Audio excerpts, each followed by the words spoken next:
Welcome to this explainer. Okay, let's just dive right into a massive frustration we all face when using AI, and more importantly, how we're gonna fix it. If you've ever used an AI chatbot, you already know the magic of it, right? But behind the scenes, there's actually a hidden bottleneck that's slowing things down and driving up costs.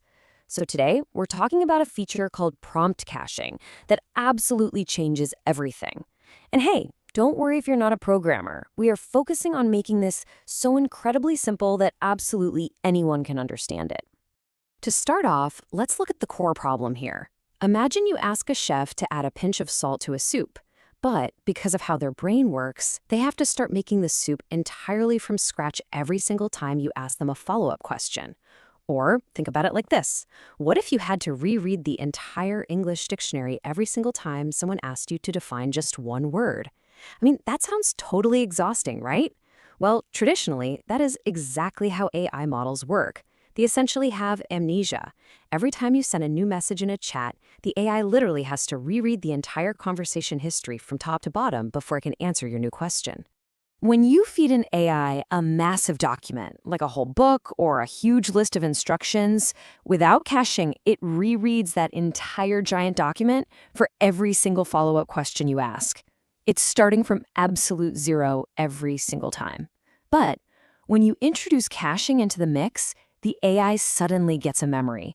It picks up exactly where you left off. It remembers all the heavy reading it already did and just waits for your next specific command. Section 1. What is prompt caching?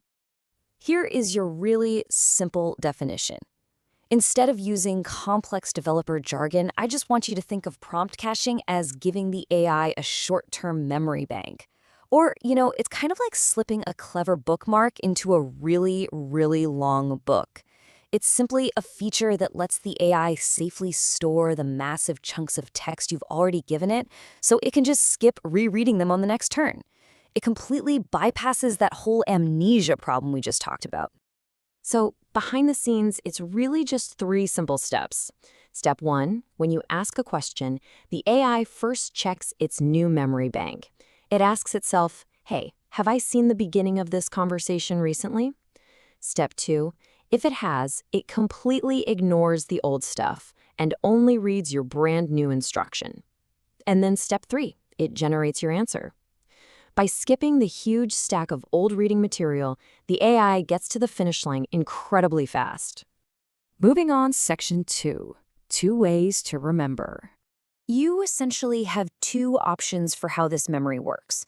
With automatic memory, it's beautifully simple. You basically just flip a switch, and as your chat conversation naturally grows longer and longer, the AI automatically remembers the flow. This is perfect for when you're just chatting back and forth. Then you have what I like to call the sticky note method. Now, developers call this setting explicit breakpoints, but it really just means you are putting a giant sticky note on a specific document, like a massive rulebook or a company manual, saying, hey, memorize this exactly. This is for when you have a static block of text that you know you're going to be asking dozens of questions about. Section 3, saving time and money. In the AI world, you pay based on what are called tokens, which are basically just pieces of words. There's your base cost for having the AI read brand new information. Now, writing information into the AI's temporary memory actually costs a tiny bit more initially, about 25% more than the base cost.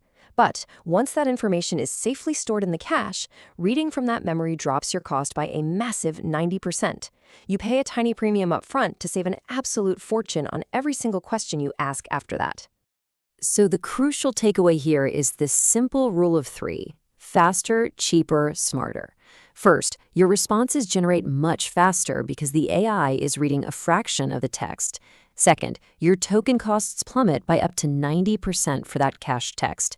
And third, the AI actually acts smarter because you can now afford to feed it massive context. I'm talking entire books, huge instruction manuals without going bankrupt or waiting 10 minutes for a reply. Let's look at Section 4, the constraints to keep in mind. Before we get too carried away, we have to talk about the number 5. 5 minutes is the standard lifespan of this temporary AI memory. Think of it like a coffee break.